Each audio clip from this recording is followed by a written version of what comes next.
Hello, faithful, and welcome to a new edition of Heaven's Metal Streaming Radio. 10 instrumental tracks coming up next.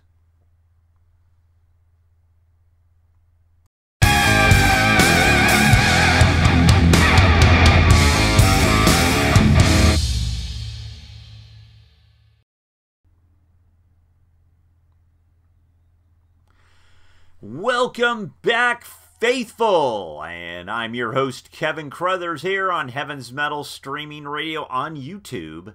And today, well, first off, let me say this. Sorry it's been such a long time since I've done a video. It's been pretty crazy on my end. You know, one of those things, you just kind of roll with the punches and make it happen when it can happen. But today I want to talk to you about 10 instrumental songs. These are some of my favorite tracks, you know, and when you go through Christian metal, Christian rock, things in this regard, honestly, there's not a lot of instrumental music out there, frankly.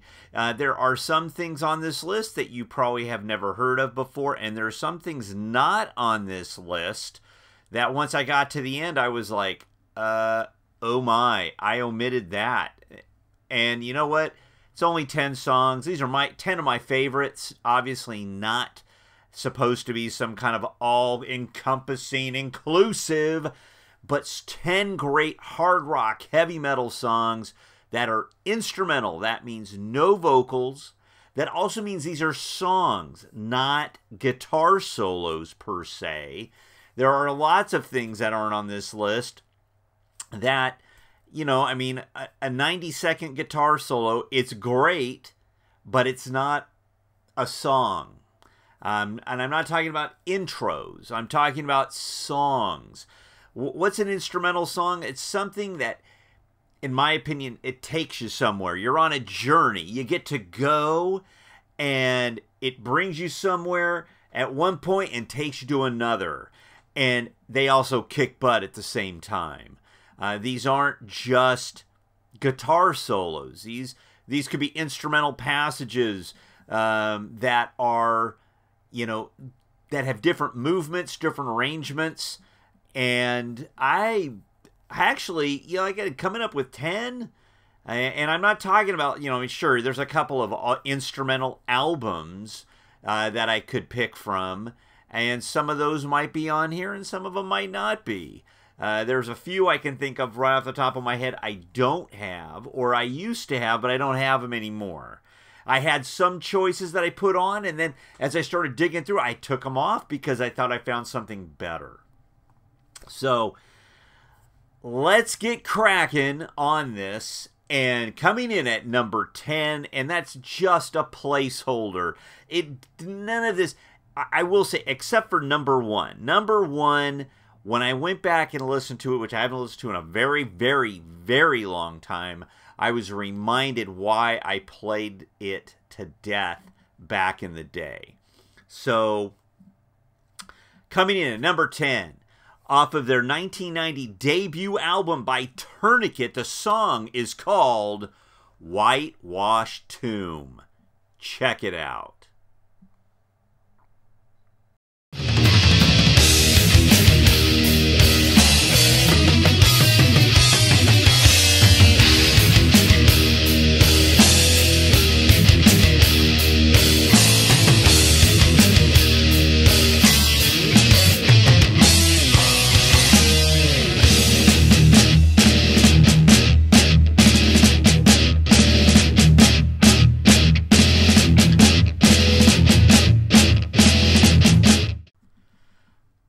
Whitewashed Tomb, 1990, Tourniquet's debut album, you know, Stop the Bleeding. The song itself was written by drummer Ted Kirkpatrick.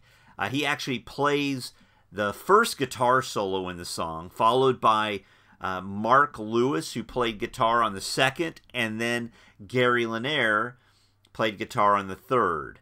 Now, some of these things, you don't find that necessarily on the original. I don't think it, actually, I think it's how it's broken down on the original CD, which I have here somewhere in this huge selection, which is part of it. Only part of it's behind me. The other part's over here. And anyway, Whitewash Tomb has always been my favorite Tourniquet instrumental. I love I mean, it's very drum-centric. Has several time changes, great rhythmic breaks, and you know, it's a definite high point in my opinion, from Stop the Bleeding. A definite musical journey in simply 4 minutes and 22 seconds. Whitewash Tomb from Tourniquet. Number 9. This is off of the 2020 album by Messenger. This song is called Trial and Triumph. Check it out.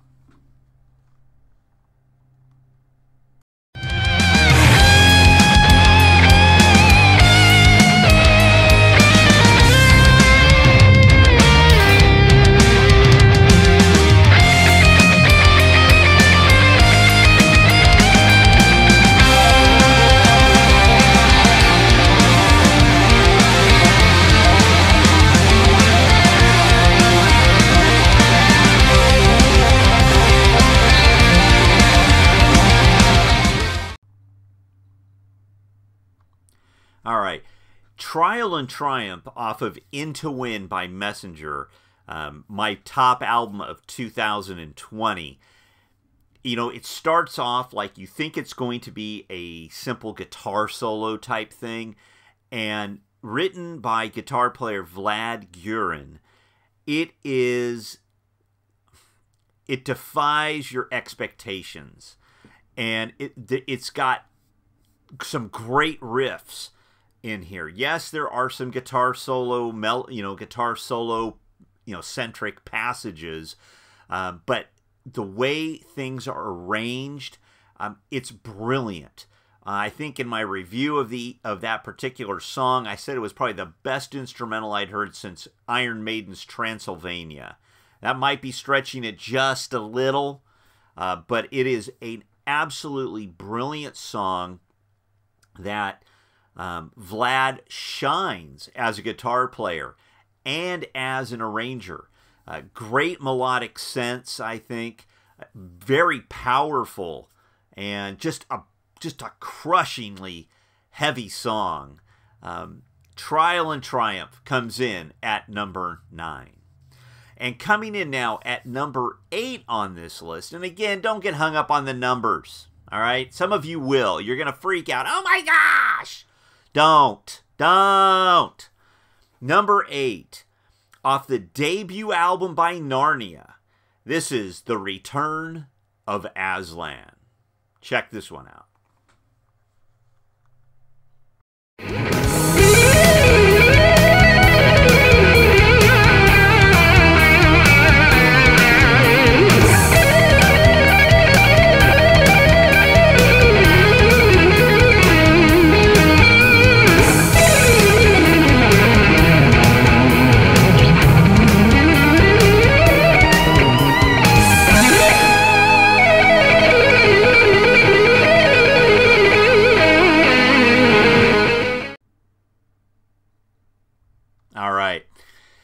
Narnia, the song Return of Aslan. I mean, that is absolutely phenomenal. From Narnia's debut album, Awakening, which I've got right here, Nuclear Blast, came out in 1998.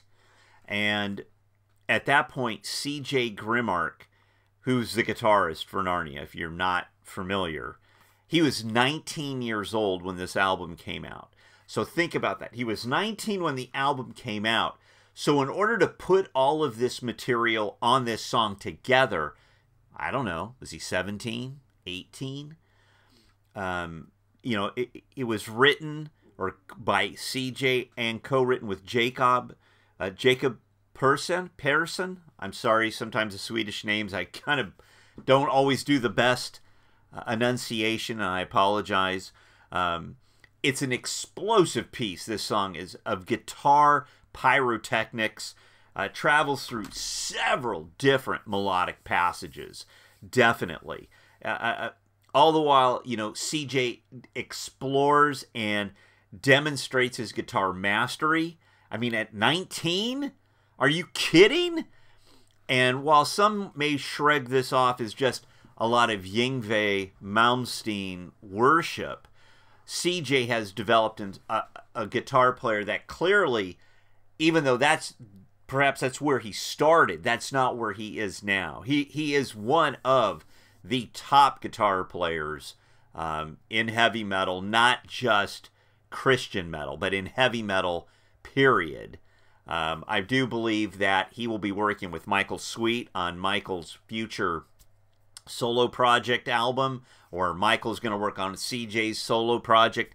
I've seen some Facebook back and forth with that. So that song, you know, in 4 minutes and 56 seconds, you know that CJ Grimark is a beast on a guitar and is a brilliant songwriter.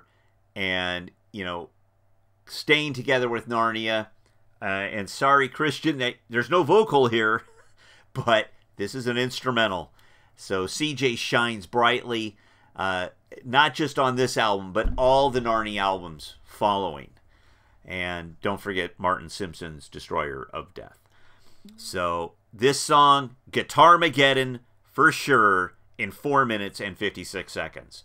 So moving on to number 7. This came out 2 years, well, by the time you see this, it might be somewhere about 2.5, maybe almost 3 years ago. This came out in 2019. And honestly, I hadn't heard this song until within the last couple of months of this year. This is Dennis Cameron from Angelica, off of his album Without Words. This song is called World War III, or WW3, and this song absolutely rocks. Check this out.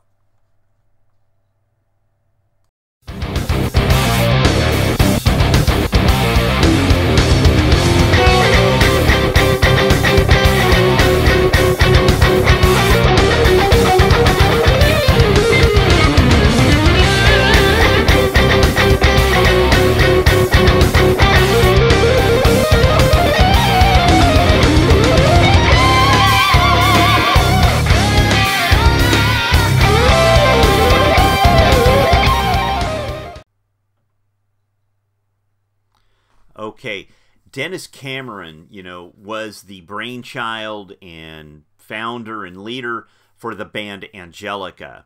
They signed, you know, with Frontline Intense Records back in, I think the debut album came out in 1989.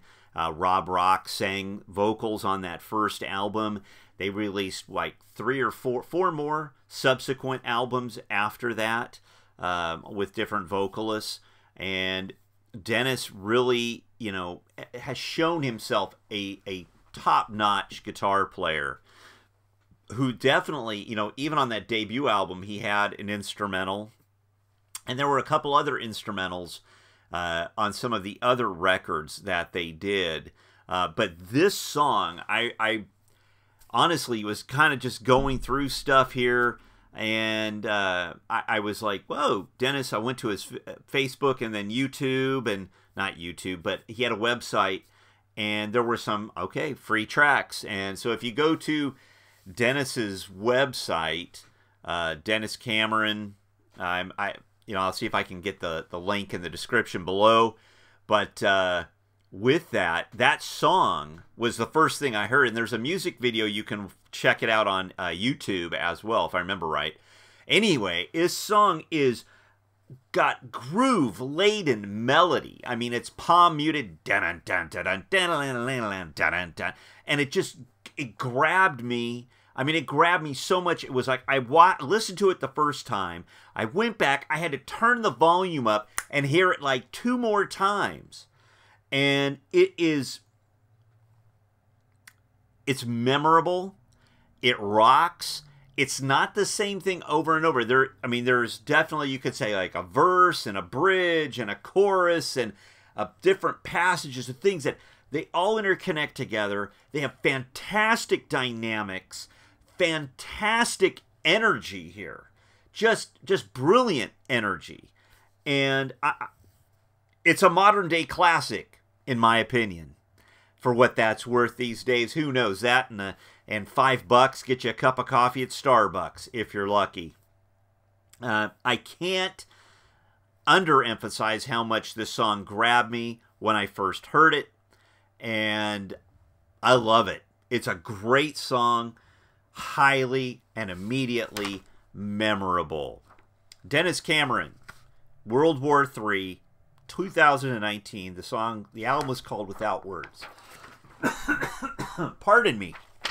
Woohoo! Got the notes, you know. All right. Next up, number 6. Let's go back to 1988. You know, you still learn something new, and I had this song's title wrong for 30 years. I guess so. I thought it was called The Return,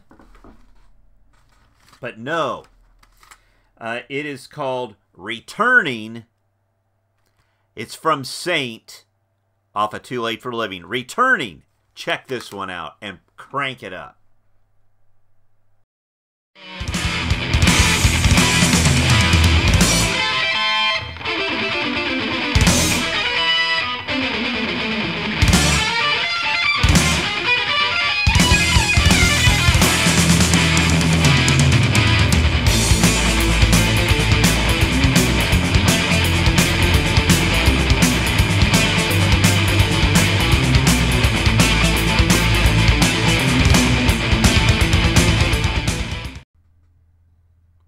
All right. Saint with Returning. Like I said, I thought the song was called The Return for, you know, I knew it was The Path, Through the Sky, The War is Over, and I thought it was The Return. And no, I even went and pulled out my original, and that's when I realized that, no, I was wrong. So it's a it was written by Dee Harrington, guitar player for Saint at the time. It's solid neoclassical metal, in my opinion here. Harrington's fantastic guitar work shines through, not to mention the brilliant drum work of John the Machine Perrine on the Skins, and it's a fantastic song. Honestly, in 1988, in Christian metal, we really didn't get too many instrumentals. We didn't get anything from Barren Cross. We didn't get anything like that from Bloodgood. Even back then, there wasn't any instrumentals from a band like Triton, which I kept thinking, oh, there must be something of not a guitar solo thing. I mean, there's nothing from White Cross. Those are guitar solos. You know, they're not songs per se. And that that's a whole other topic that can be debated for something else, but we didn't get a whole lot of that. So this song was the opening track to side 2, which was the first of 4 parts of a brief musical telling of the Revelation. And it's a fantastic piece of heavy metal, flat out, right? So the Returning, Old Habits Die Hard. Returning by Saint off of Too Late for Living. If you don't have the gold disc, get it now. Okay? Just stop the video. Go order it. I think he's still got some from Boone's Overstock. And crank it up. Coming in at number 5. Moving right along. Let's get heavy. Let's get really heavy. The debut album by Vengeance Rising, and this song is called Ascension.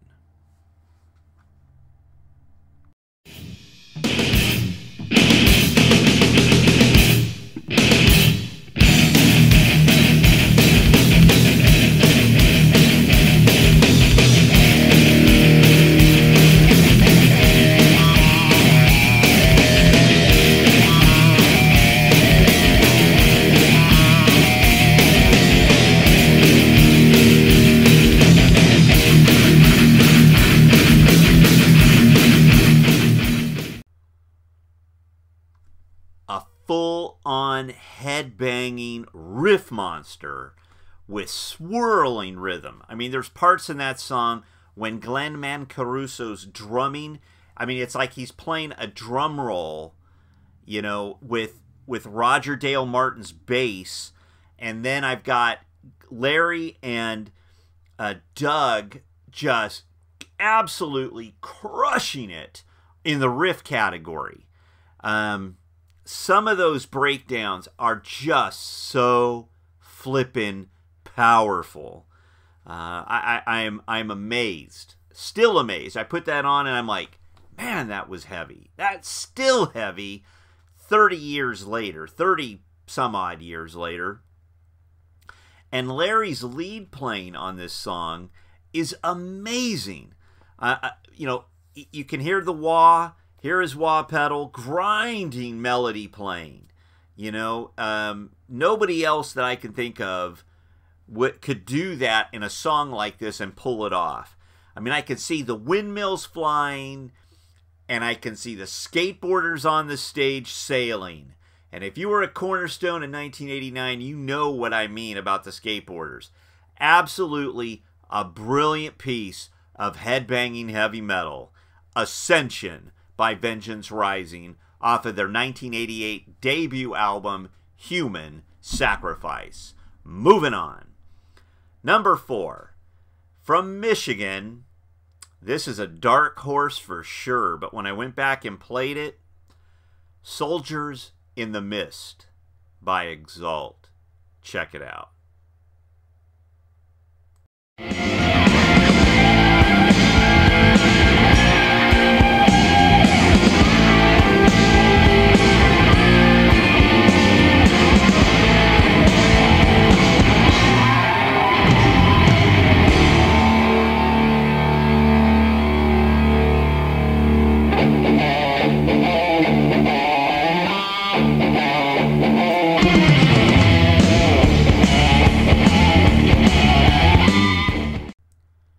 Heavy and brooding with a definite European heavy metal flavor. I mean, how can this song not? James Erdman, the song was written by James Erdman of Exalt, John Heald, who had been in Armada, and Steve Davis. And if I follow the trade with Steve Davis, or it's either Davis or David, depending on, I can't tell if they got if there's a misspelling in the CD. But reading through James's recollections and memories of the two instrumentals that are on The Dark War. Came out in 1988, and James starts off with this upbeat riff that's kind of noodling, and it starts to push the train. Things start moving. You start locking things into gear, and then suddenly there's a tempo change and a mood break, and the atmosphere changes. And it's so nice. Great bass lines by Steve Davis. You know, there are several tempo changes in this song, you know, but it's atmosphere, and it's a dark atmosphere, and it fits. I mean, it fits everything, in my opinion. And I just am like, how can you not? I thought I had the CD handy here. There it is. I mean, it's The Dark War. And this looks like something I would have seen maybe when I was going to Warped Records in 1984. You know, this crazy album cover. And there's just, it's heavy metal. It really just smokes. And it was a quote-unquote album or demo, and it's a dark piece of instrumental music that, frankly, in Christian metal, in Christian rock, you don't hear enough of that. I would love to hear more of this stuff that is kind of brooding. You know, we focus on the celebratory so much that we forget, you know, there's a whole nother, at times, there's a whole nother side that can be just as powerful, and it doesn't have to be at 1,000,000 miles an hour. Soldiers in the Mist by Exalt. It's a fantastic piece of atmospheric heavy metal. You imagine that the band were originated somewhere from Europe, not from Michigan. No slam on Michigan. I live in California, so what the heck. So, anyway, great song. You need to check out that disc if you like that. Moving into number 3 position here. Going to change gears. We haven't had too many of these type of songs, I think, on this list. There's been a few already, but this is a shredder. Had to have some Chris Impellitteri on here, right? How about some 17th century chicken pickin'? Check it out.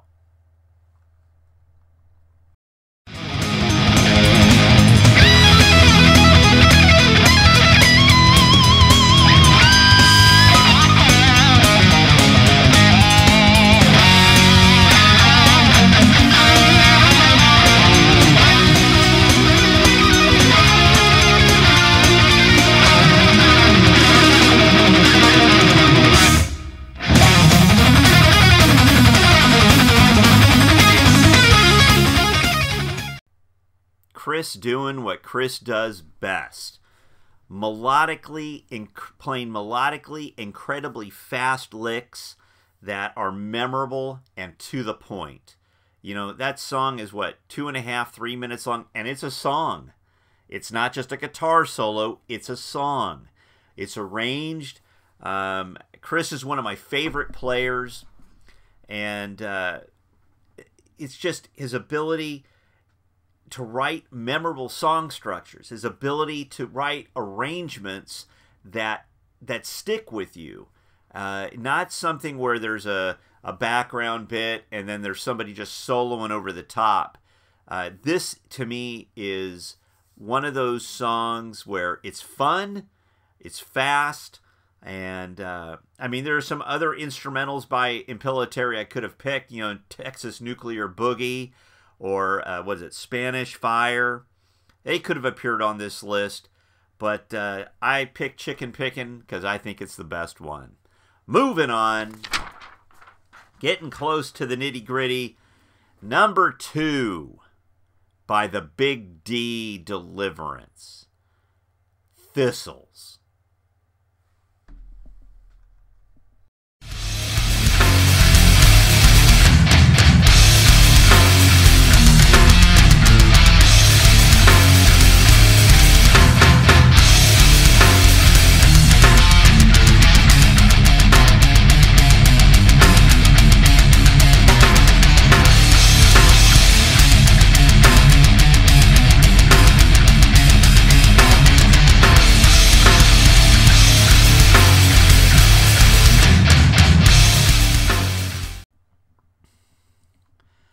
Thistles, you know, it's off the 2007 album As Above, So Below. It was written by Jimmy P. Brown II and Mike Phillips, the lead guitar player for Deliverance at the time.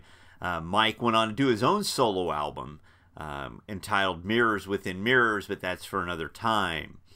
But Thistles, clocking in at a whopping 11 minutes and 27 seconds, it's not only the longest song on this list, it's also, if I remember right, the only instrumental that Deliverance has ever done, and the longest song they've ever done.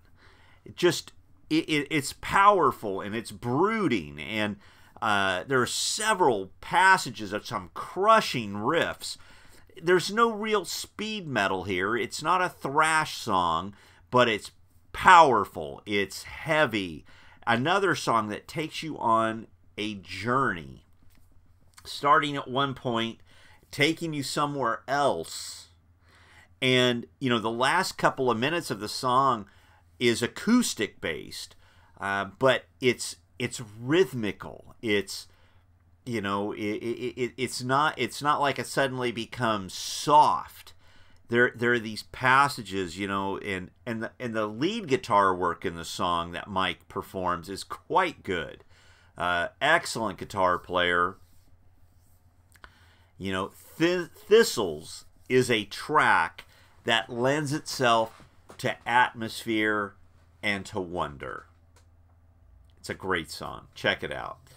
Coming in, though, at number 1 on this list, and I had to think about this, but once I went back and I started re-listening to this particular artist and this band, I remembered why I played this so much back in the 90s when it came out. And I had heard, I think they had submitted a prior release to White Throne magazine, and I remember hearing some of it, and I was like, man, this is good stuff. And then once this album came out, the second one, it's a great piece of heavy metal, and it's more than heavy metal. So before I go into some long dissertation about it, this song is by the band Fourth Estate. The song is called Karakum. It's a 3-part suite. Enjoy what I play for you.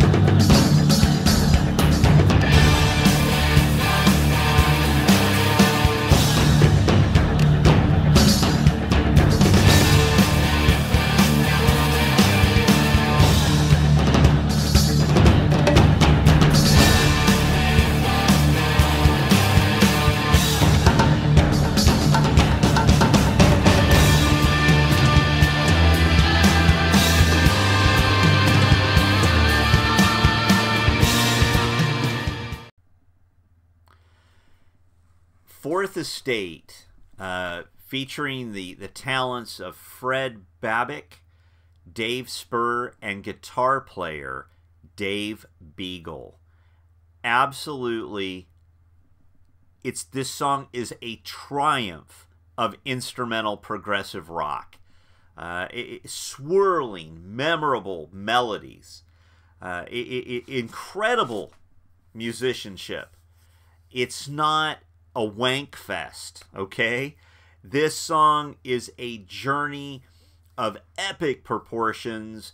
There are different melodic structures and passages. It's not senseless noodling or pointless extravagance.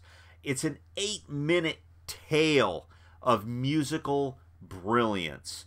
And the arrangements, they're satisfying, that lead you to a conclusion that wants you to hit the replay button again and again and again. Beagle's guitar work is amazing. The bass and the drums are world class.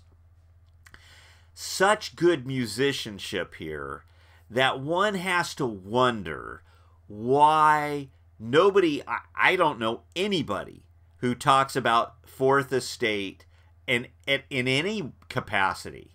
Why, you know, I mean, this came out in 1995, and it was the second album they had done. I believe this was a press and distribute deal on Diamante, which got them into the Christian marketplace. It's a completely instrumental record.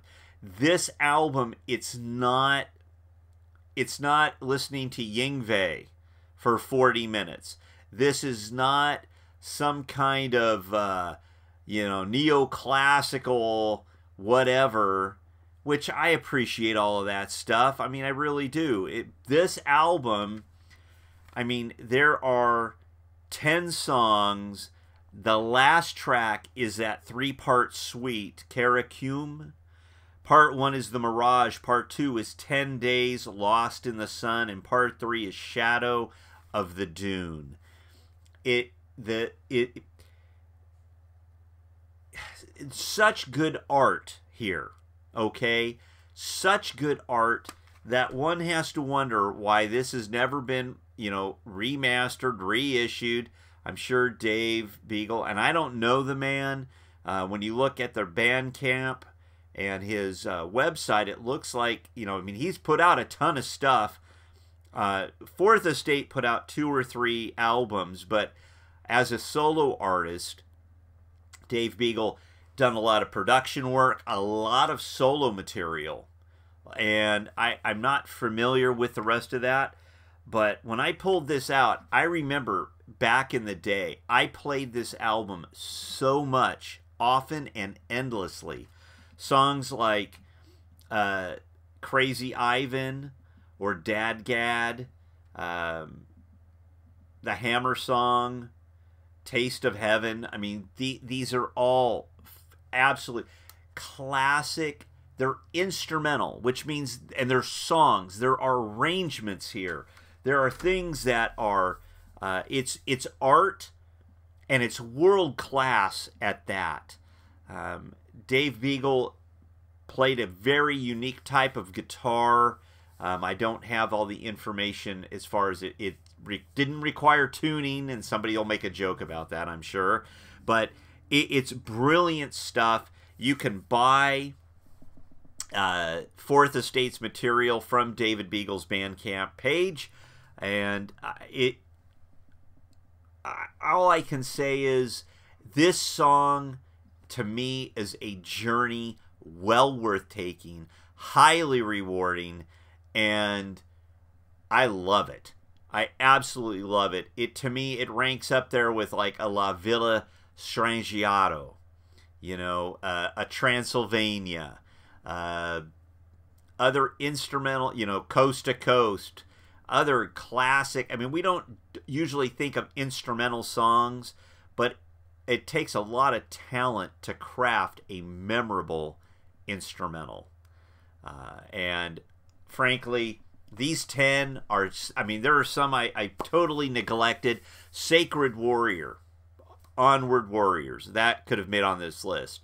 David Safiro on his one of his solo albums, the song Blue Ice, could have been on this list.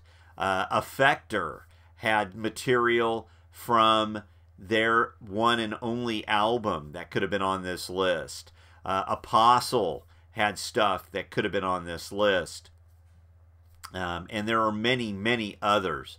But these were 10 songs. I hope you've enjoyed this, jury. I hope maybe I've opened your mind to some other, you know, instrumental songs. What other tracks do you enjoy?